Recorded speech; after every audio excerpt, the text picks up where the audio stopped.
Worthing has a great many troubles in his life. Idle merriment and triviality would be out of place in his conversation.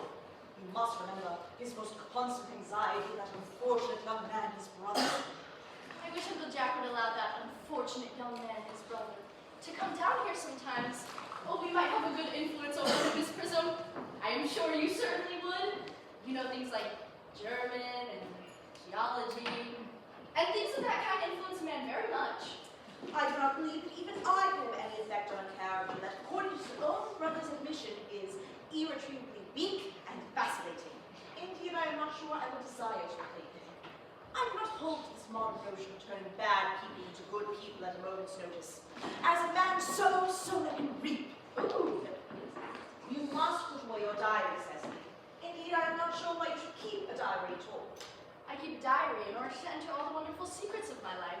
If I did not write them all down, I should probably forget all about them.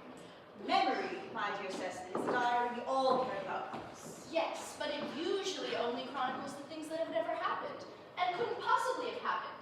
I believe that memory is responsible for nearly all the 3-volume novels that Beauty sends us. Do not speak ill of 3-volume novels, Cecily.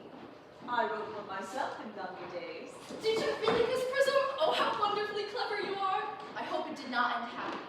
I don't like novels that end happily. They depress me so much. The good ended happily, the bad unhappily. That is what fiction means. I suppose so, but it seems very unfair. Well, was your novel ever published? Alas, no. The manuscript was abandoned long ago. Oh, but couldn't you? I use the word here in the sense of lost or mislaid. To your work, child, these speculations are profitless. But I see dear Dr. Trussell coming up through the garden. Dr. Trussell! Dr. Trussell, this is indeed a surprise. Good morning, ladies. Good morning, Miss Prism. You are just well. Miss Prism has just been complaining of a slight headache. I think it would do her so much good to take a short stroll with you in the park, Dr. Trussell. Cecily, I haven't said anything about a headache. Yes, I know that, Miss Prism, but I felt instinctively that you had a headache. Indeed, I was thinking about that and not my German lesson when the rector came in. I hope you're not inattentive, Cecily. I'm afraid I am. That is strange. While I was Prism's pupil, I would hang on her lips. I spoke metaphorically. My metaphor comes from bees. Anyway, Mr. Worthing, I assume, has not returned from town yet? We do not look for him until Monday afternoon. Ah, yes. Usually I spend his Sundays in London. He's not one of those whose sole aim is pleasure. Not unlike that unfortunate young man his brother seems to be. But still, I must not disturb Egeria and people any longer. Egeria, my name's Letitia, Doctor. Merely an allusion to the pagan office. And I will no doubt see you both at evensong. I do find I have some slight headache after all, and a stroll with you might do it some good. Perfectly, perfectly. We might go as far as the schools and back. Cecily, you will read your political economy in my absence. The chapter on the fall of the rupee, you may open it. Somewhat too sensational. Even these metallic problems have a melodramatic side. Poor political economy. Poor geography. Ugh. And horrid German. Oops. Mr. Ernest Worthing has just driven up from the station. He has brought his luggage with him. Mr. Ernest Worthing, before the Albany W. Uncle Jack's brother. Did you tell him Mr. Worthing was in town? Yes, miss. He seemed very much disappointed. I mentioned to him that you and Miss Prism were in the garden. He said he was quite anxious to speak to you privately for a moment. Ask Mr. Ernest Worthing to come here. And I suppose you had better talk to the housekeeper about a room for him. Yes, miss. I've never met any really wicked person before. I feel rather frightened. I'm so afraid he will look just like everyone else. He does. You are my little cousin Cecily, I am sure. You must be under some strange mistake. I am not little. In fact, I believe I am more than usually tall for my age. But I am your cousin Cecily. You, I see from your card, are Uncle Jack's brother, my cousin Ernest. My wicked cousin Ernest. Oh, I am not wicked at all, Cecily. You mustn't think that I am wicked. Well, if you are not, then you have certainly been deceiving us in a very inexcusable manner. I hope you have not been leading a double life, pretending to be wicked and being really good all the time. That would be hypocrisy. Of course I have been rather reckless. I am glad to hear it. Well, now that you mention the subject, I've been very bad in my own small way. I don't think you should be so proud of that. Though I am sure it must have been very pleasant. It's much pleasanter being here with you. I can't understand how you're here at all. Uncle Jack won't be back until Monday afternoon. Oh, that is a great disappointment. For I'm glad to go up by the first train on Monday morning. I have a business appointment that I make to miss. Well, couldn't you miss it anywhere but in London? No, the appointment is in London. Well, I know, of course, how important it is not to keep a business engagement if one wants to retain any sense of the beauty of life. But I still think you had better wait until Uncle Jack arrives. I know he wants to speak to you about your emigrating. About my what? Your emigrating? He's gone up to buy your outfit. Oh, I certainly won't let Jack buy my outfit. He has no taste in neckties at all. I don't think you'll require neckties. Uncle Jack is sending you to Australia. Australia? I'd sooner die. Well, he said at dinner on Wednesday night that we have to choose between this world, the next world, and Australia. Well, the accounts I have received of Australia and the next world aren't particularly encouraging. This world is good enough for me, Cecily. Yes, but are you good enough for it? I'm afraid I'm not that. That is why I want you to reform me. You might make that your mission if you don't mind, Cecily. I'm afraid I have no time this afternoon. Well, would you mind my reforming myself this afternoon? Well, that is rather quixotic of you, but I think you should try. I will. I feel better already. You are looking a little worse. That is because I am hungry. How thoughtless of me. I should have remembered when one is going to lead an entirely new life, one requires regular and wholesome meals. Won't you come in? Thank you.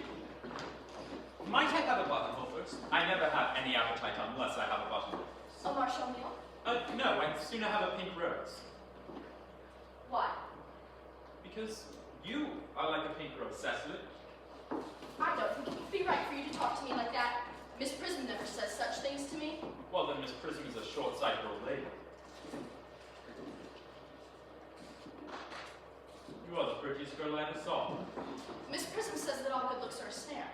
Well, they are a snare that every sensible man would like to be caught in. Oh, I don't think I would care much to catch a sensible man. I should know what to talk to him about.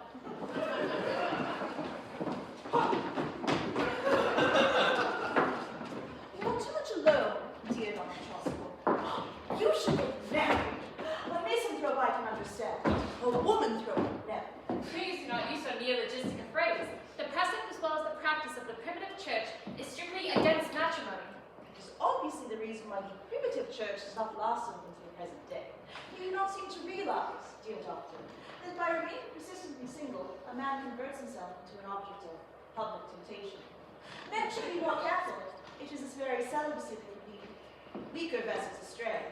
But is a man not equally attractive when married? No. No married man is ever attractive except to his wife. And often, I've been told, not even to her. That one depends upon the intellectual sympathies of a woman. Maturity can be depended upon. Ripeness can be trusted. No, women are really not I spoke horticulturally.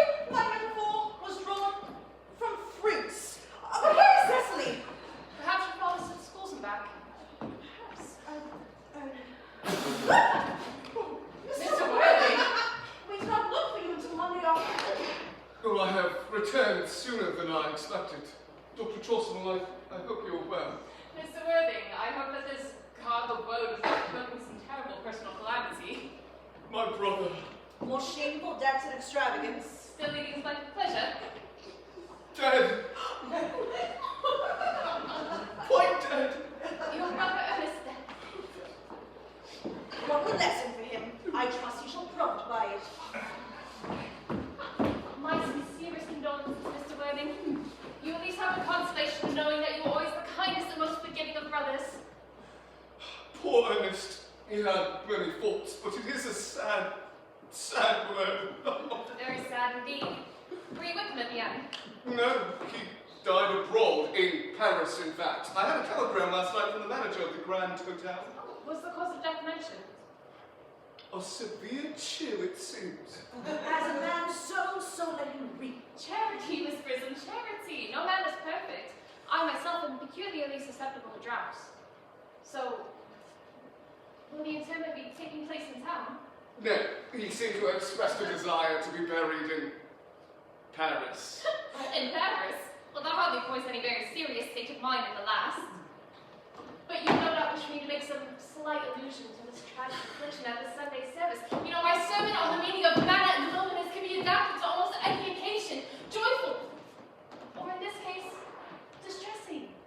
You know, I've given it at harvest festivals, christenings, confirmations, all harvest days and days of joy, days of sadness, and the last time I gave it was at the cathedral.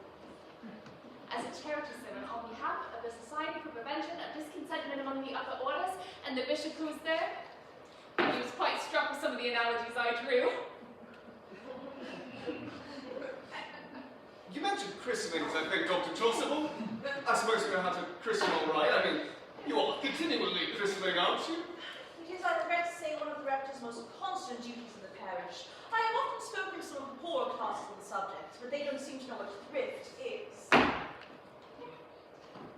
But is there any particular interest, or particular infant whom you're interested in having christened? Your brother was unmarried, was he not? Oh, yes. People who live entirely for pleasure often are. But it is not for any child, dear doctor. I am quite fond of children now. The fact is that I would like to be christened myself this afternoon, if you have nothing better to do. But you have been christened already, haven't you? Well, I don't remember anything about it. Have some great doubts on the subject. I certainly intend to have. Of course, I don't know if the thing would bother you in any way, or if you think I am perhaps a little too old now. Of course not, Mr. Worthing. The immersion and indeed the sprinkling of adults is perfectly canonical practice. Well, immersion. Sprinkling is all that's necessary, or indeed advised. Although that can be so changeable. Around what time would you like to have the ceremony performed? Well, I might trot round about 5, if that will suit you. Oh, perfectly, perfectly. You know, I have 2 similar ceremonies to perform around the same time. A strange case of twins that's occurred in the outlying cottage of your very own estate. You know, Michael, the postman. A most hard-working man. Oh, but I don't see much fun in being christened alongside of the babies. It would be childish. Would 5:30 do? Admirably, admirably. And now, I'm no longer entering a house of sorrow. I just beg you to not be too bowed down by grief. What seems to us to be trials can often be blessings in disguise. This seems to me to be a blessing of an extremely obvious kind. Uncle Jack! Oh, good heavens! Oh, I am pleased to see you back! Oh, but what horrid clothes you've got on. Do go and change them. Citizen! My child! My child! Uncle Jack, what's the matter? Do look happy. You look as if you've had a toothache. And I have such a surprise for you. Who do you think is in the dining room? Your brother. Who? Your brother Ernest. He arrived about half an hour ago. What nonsense! I haven't got a brother. Oh, don't say that, Uncle Jack. However badly he may have behaved to you in the past, he is still your brother. And you couldn't be so heartless as to disown him. I'll tell him to come out and you will shake hands with him, won't you, Uncle Jack?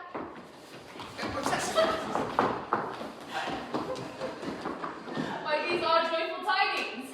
Actually, don't just resign ourselves to his loss. His sudden reappearance seems to be peculiarly distressing. My brother is in the dining room. Can it all mean? I think it's perfectly absurd. Ta-da!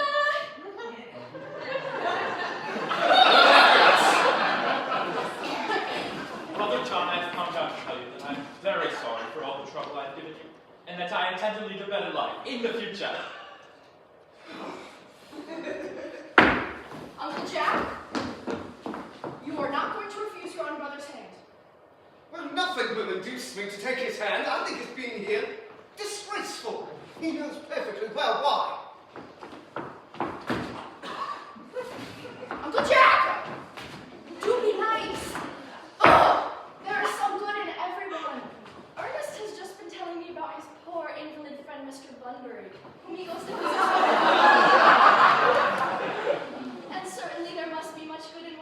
kind to an invalid, and leaves the pleasures of London to sit by a bed of pain. I hope he has been talking to you about Bunbury, has he? Yes, he has told me all about poor Mr. Bunbury and his terrible state of health. Well, he won't be talking to you about Bunbury or about anything else. This is enough to drive one perfectly frantic. Of course, I admit that the faults were all on my side. But I must say that I think Brother John's coldness to me is peculiarly painful. I expected a more enthusiastic welcome, especially considering it is the first time I've come here.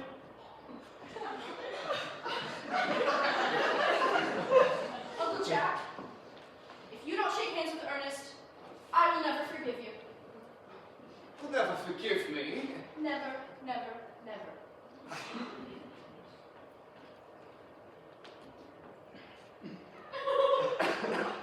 Well, it shall be the last time I ever do it. It's not pleasant to see so perfect a reconciliation. Come, let's leave the brothers alone. Cecily will come with us. Certainly, Miss Prism, my little task of reconciliation is over. You've done a beautiful thing today, dear child. Let us not be too premature in our judgments. I feel very happy.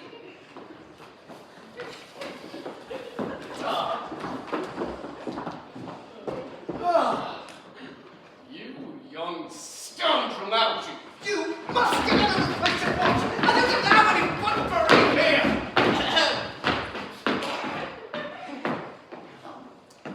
I have put Mr. Earnest's things in the room next to yours, sir. I suppose that is all right. What? Mr. Earnest's luggage, sir. I have unpacked it and put it in the room next to your own. His luggage. Yes, sir. 3 portmanteaus, a dressing case, 2 hat boxes, and a large luncheon basket. I'm afraid I can't stay for more than a week this time. Merriman, would you order the dog cart at once? Mr. Earnest has most certainly been called back to town. Yes, sir. What a fearful lie you are, Jack. I haven't been called back to town at all. Yes, you have. I haven't heard anyone call me. Well, your duty as a gentleman calls you back. My duty as a gentleman has never interfered with my pleasures in the smallest degree. Well, I can quite understand that. Well, Cecily is a darling. No, you ought not to talk of Miss Cardew like that. I don't like it. Well, I don't like your work. You're perfectly ridiculous, man. Why on earth don't you go up and change? It's perfectly childish to be a deep mourning for a man who's actually staying a whole week with you in your house as a guest. I call it grotesque. You are certainly not staying with me for a whole week as a guest or as anything else. You have got to get out of this place at once and buy the 4-5 train. I certainly won't leave you as long as you were mourning. It would be very unfriendly. If I were in mourning, you would stay with me, I suppose. I think it very unkind if you didn't. Well, will you go if I change my clothes? Yes, if you are not too long. I never saw anybody take so long to dress and with such little result. Well, it is better than always being overdressed as you are. If I am occasionally a little overdressed, I make up for it by being immensely overeducated.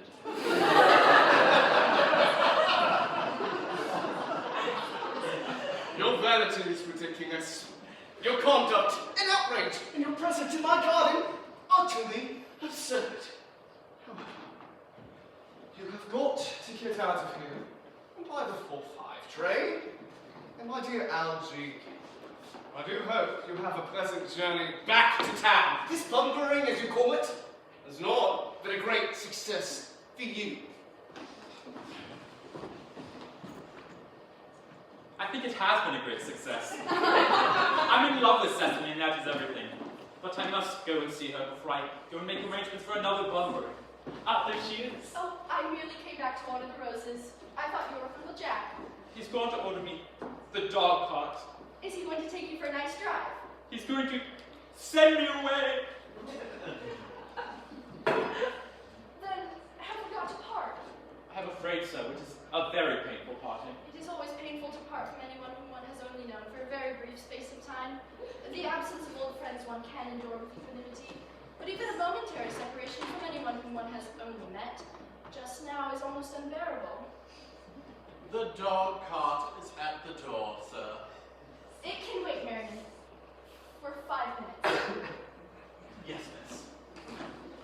I hope, Cecily, I shall not offend you if I state quite frankly and openly that you seem to me to be in every way the visible personification of absolute perfection. Well, I think your frankness does you great credit, Ernest. Now, if you will allow me, I will copy your remarks into my diary. Do you really keep a diary? I'd give anything to look at it, may I? Oh, no. You see, it is simply a very young girl's record of her own thoughts and impressions, and consequently meant for publication. When it appears in volume form, I do hope you order one. But pray, Ernest, don't stop. I delight in taking down dictation. I have reached absolute perfection. You can go on. I'm quite ready for more. Don't cough, Ernest. When one is dictating, one should speak fluently and not cough. Besides, I don't know how to spell a cough.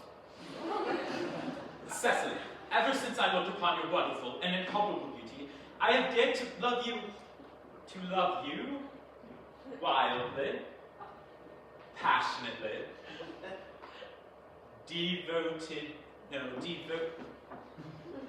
devotedly, hopelessly. I don't think you should say you love me wildly, passionately, devotedly, hopelessly. Hopelessly doesn't make much sense, does it? Cecily, hopelessly is a very... The dog cart is waiting, sir. Tell her to come round next week, at the same hour.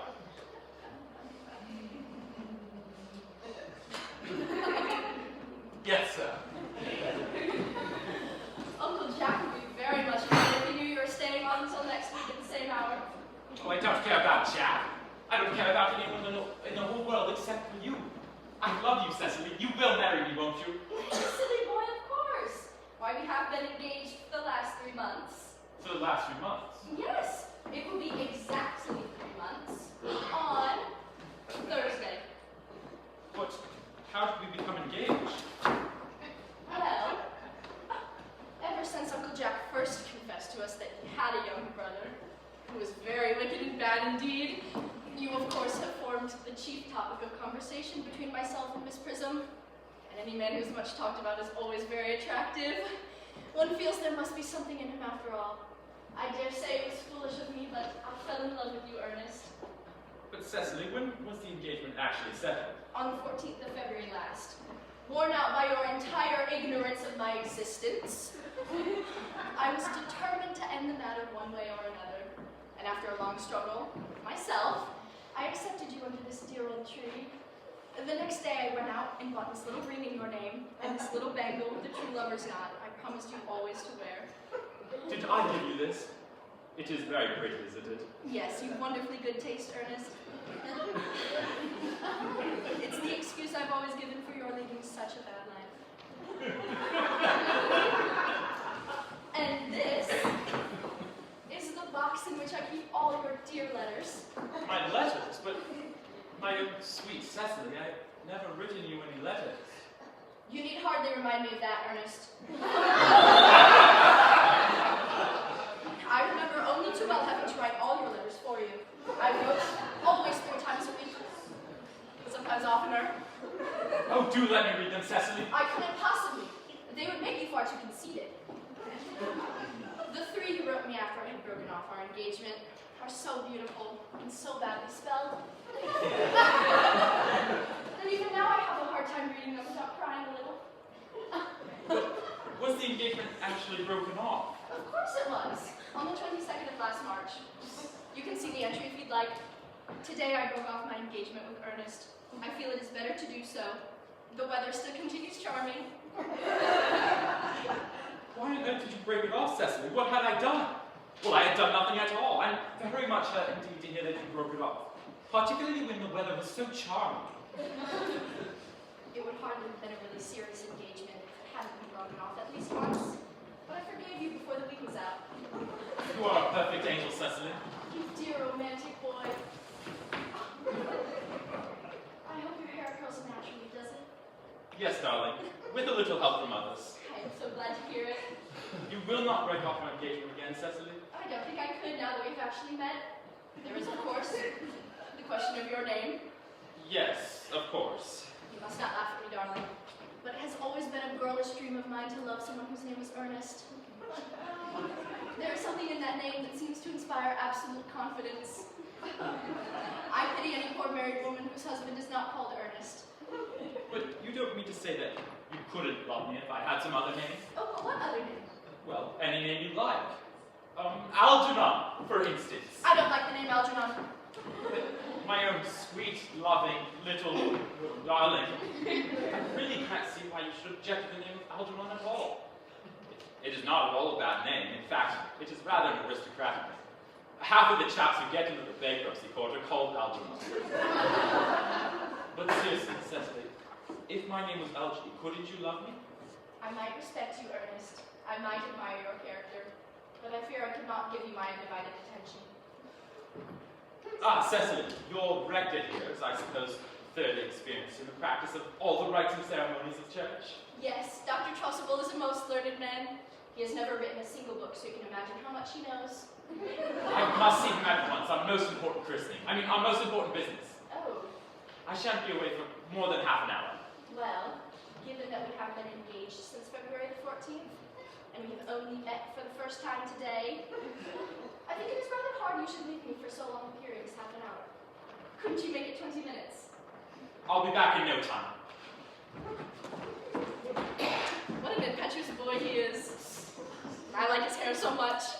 I must enter his proposal into my diary.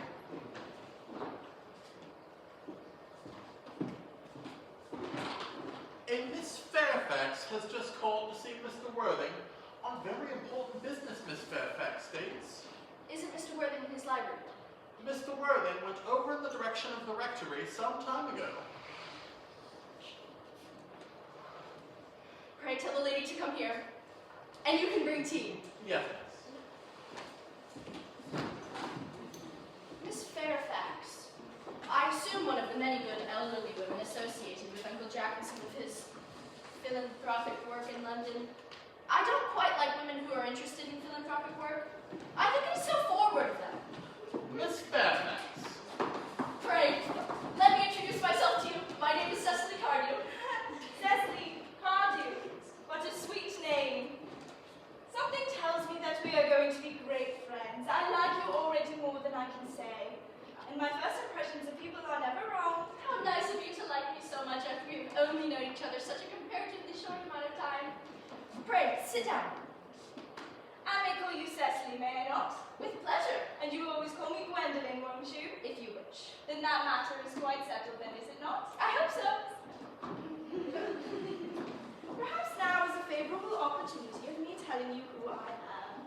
My father is Lord Bracknell. You probably have never heard of the paw, I suppose? I don't think so. Yes, well, outside of the family circle, I'm glad to say that Pa is entirely unknown. I think that is as it should be. Once a man begins to neglect his domestic duties, he becomes painfully effeminate, does he not? Don't like that. It does make the men so very attractive. Cecily, Mamma has raised me to be quite short-sighted. Do you mind if I look at you through my glasses? Oh, not at all, Gwendolyn. I am very fond of being looked at.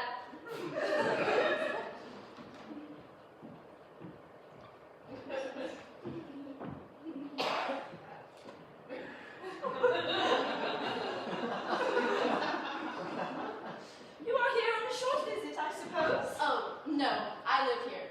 Really? Your mother, no doubt, or some female relative of a down years resides here also? Oh, no, I have no mother, nor in fact any relations. Indeed.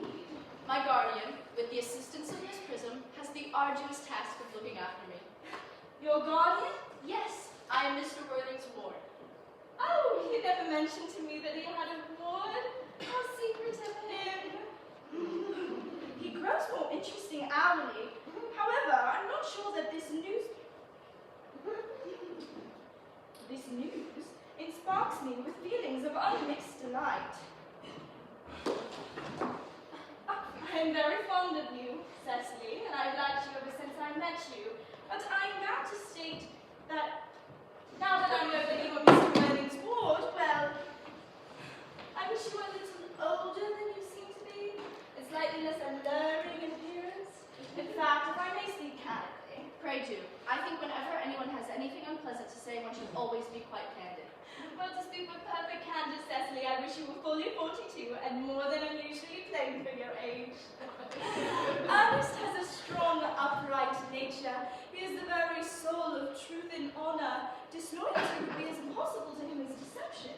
But even men of the most noble, moral, possible character are susceptible to the physical charms of others. Modern, no less than ancient history, provides us with the most painful examples of what I refer to. If not, well, history would be entirely unreadable. I beg your pardon, Gwendolyn. Did you say Earnest? Yes. Oh, but it is not Mr. Earnest Worthing who is my guardian. It is his brother. Ah, that accounts for it. Never told me he had a brother before, but now that I think about it, I don't think a man has ever mentioned of having a brother. The topic seems to be a distasteful one for most men. But you've lifted a load off of my mind, Cecily. I was growing a bit anxious. But you are quite sure that it is not Mr. Earnest Worthing who is your guardian? Quite sure. In fact, I am going to be his. I beg your pardon? My dearest Gwendolyn, there is no reason I should make a secret of it to you. Our little county newspaper is sure to chronicle the fact next week. Mr. Earnest Worthing and I are engaged to be married. That is certainly very curious, Miss Cardew, as are you engaged to Mr. Earnest Worthing? He asked me yesterday afternoon, and the fact will be in the Morning Post Saturday at the latest. I fear there must be some mistake, Gwendolyn, for Ernest proposed to me exactly 10 minutes ago.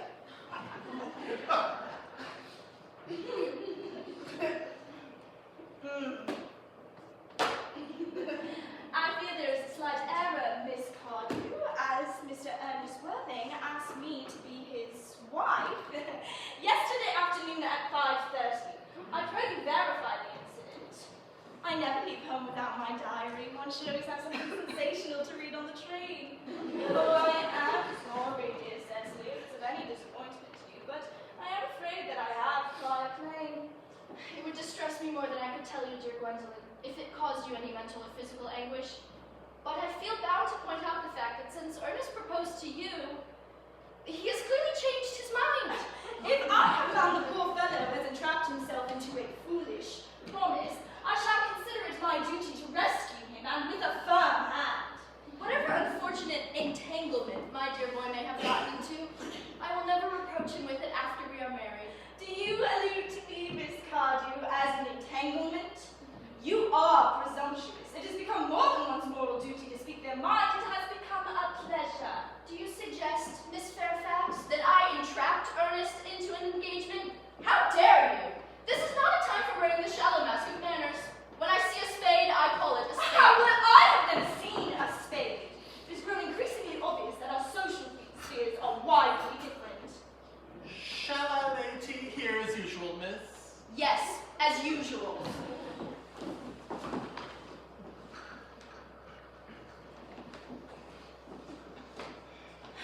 Many interesting walks in the vicinity, Miss Cardew. Oh, yes, a great many. From the top of one of the hills quite close, one can see 5 counties. 5 counties. I don't like that. I hate the country. I suppose that is why you live in town. What a well-kept garden you have, Miss Cardew. So glad you like it, Miss Fairfax. I didn't know there were this many flowers in the country. Oh, flowers are as common here, Miss Fairfax, as people are in London. Well, personally, I cannot see how anybody lives in the country. If anybody who is anybody does. The country always bores me to death. This is what the newspapers call an agricultural depression, is it not? I believe the aristocracy is suffering very much from it just at present.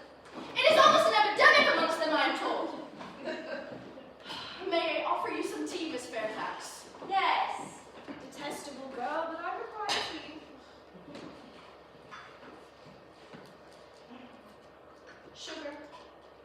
No, thank you. Sugar is no longer fashionable.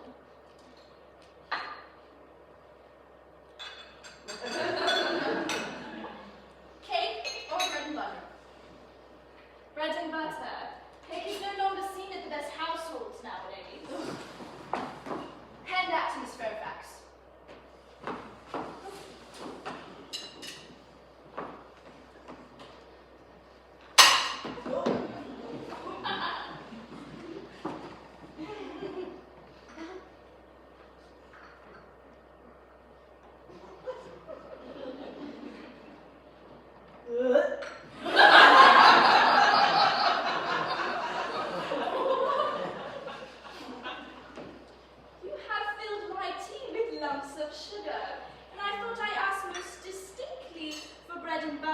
and you have given me cake.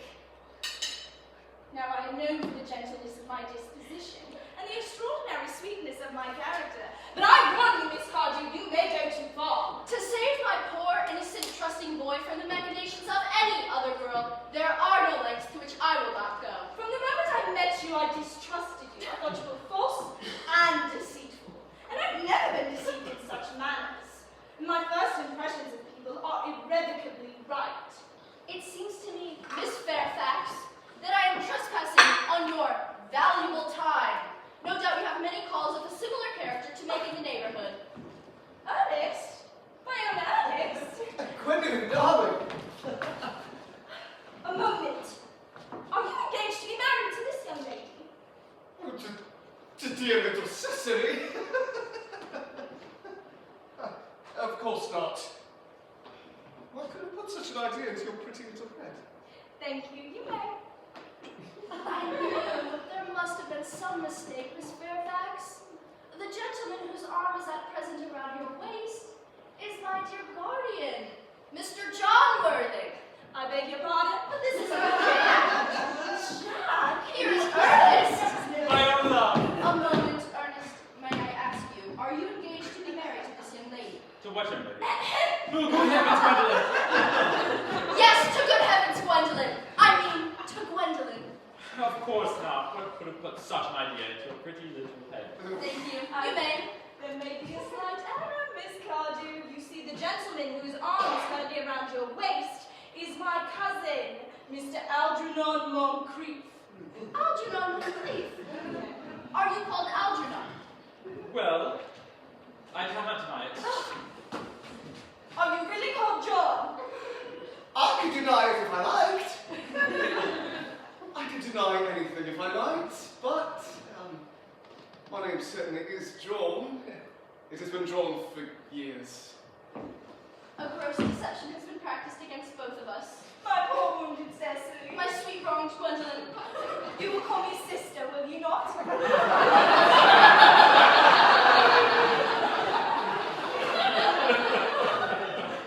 There is just one question I would like to be allowed to ask my guardian. An admirable idea. Mr. Worthing, there is just one question I have to put to you. Where is your brother Ernest? Seeing as we are both engaged to be married to your brother Ernest, it is very important that we know where your brother Ernest is at present. Gwendolyn, Cecily, it is a very painful thing for me to be forced to speak the truth. It is the first time in my life I have ever been reduced to such a position, and I really am quite inexperienced in doing anything of the kind. However, I will tell you quite frankly that I have no brother Ernest. I have no brother at all. I never had a brother in my life. And I certainly have not the smallest intention of ever having one in the future. No brother at all. None. Never a brother of any kind. Never. Not even of any kind. I'm afraid it is quite clear, Cecily, that neither of us are engaged to be married to anyone. It isn't a very pleasant position for a young girl to suddenly find herself in, is it? No, let us go into the house. They will hardly venture to follow us in there. No, men are so cowardly, aren't they?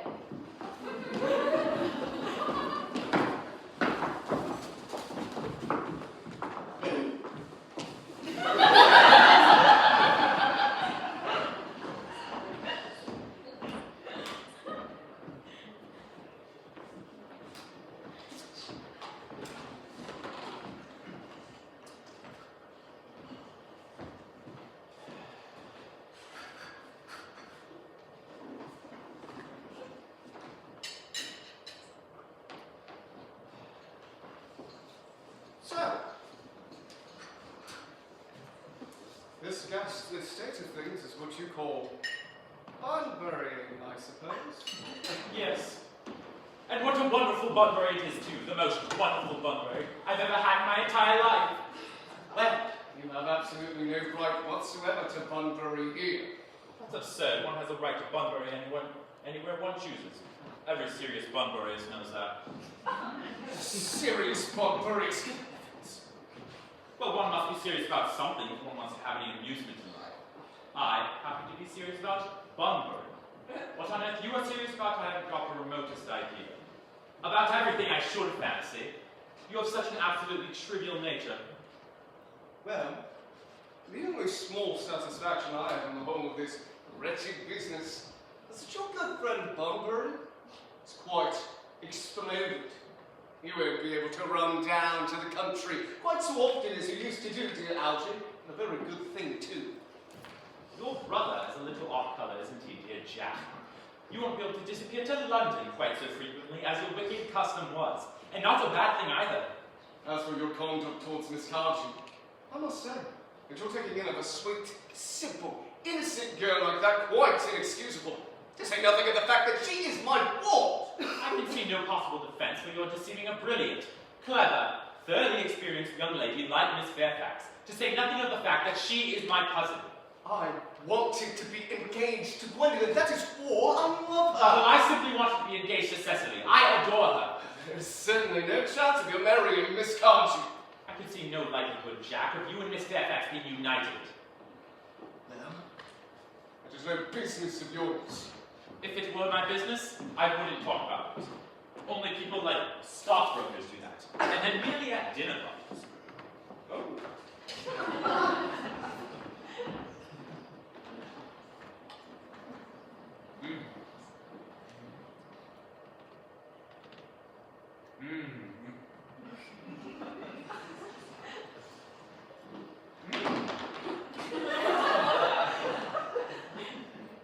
You can sit there, coolly eating muffins while we are in this horrible trouble.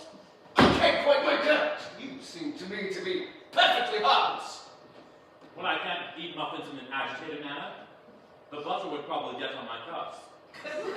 One should always eat muffins quite calmly. It is the only way to eat them. I think you're perfectly harmless. You're eating muffins at all under the circumstances. When I'm in trouble, eating is the only thing that consoles me. Indeed, when I'm in really great trouble, as anyone who knows me intimately, I refuse everything except food and drink. At the present moment, I'm eating muffins because I'm unhappy. Besides, I'm particularly fond of muffins. Well, that is no reason for your eating them all in that greedy way. Why don't you have tea cake? I don't like tea cake. Oh, good heavens! I suppose a man may eat his own muffins in his own garden. But you have just said it's perfectly heartless to eat muffins. No, I don't.